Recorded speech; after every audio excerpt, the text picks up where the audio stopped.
So without further ado, we're going to bring Mark up onto the stage. Thank you so much, sir, for coming on. I can't wait for this conversation.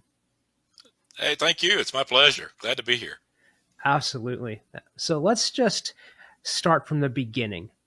I want people to really understand more about you and your background, your experience, because if we understand where you're coming from, we can better understand your teachings and then where we're going. So, how did you come to understand what a good relationship is, what it is not, and how did you start to work through that? Well, that's a winding road. I didn't always know what I know now. I was fortunate starting out. I had a wonderful family growing up, parents that loved me, a great situation. No family's perfect, of course, but I had a great one and very fortunate in that.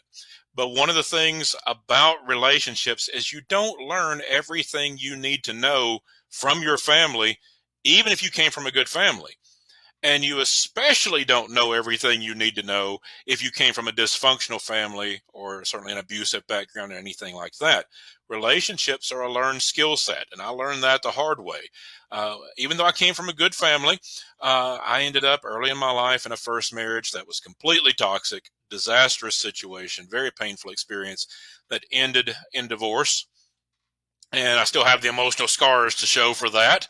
And that ended up planting some seeds in my life. I didn't fully understand it at the time, but looking back, I can see how that really made me want to know what is love and how do we live that out? Not only in marriage and family, but throughout our life, friendships and coworkers and loving what we do for a living and just loving life. How do we find that place where love is a reality in our life in every area? I come from a professional background that really is a two-track background.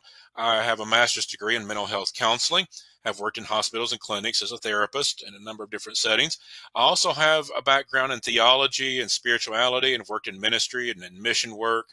And so coming from a background where I have experienced a good, healthy family and a childhood, experienced a toxic first marriage, have an education and background in counseling and in theology and ministry and spirituality. All those things kind of came together to lead me down this path of studying and analyzing what is love.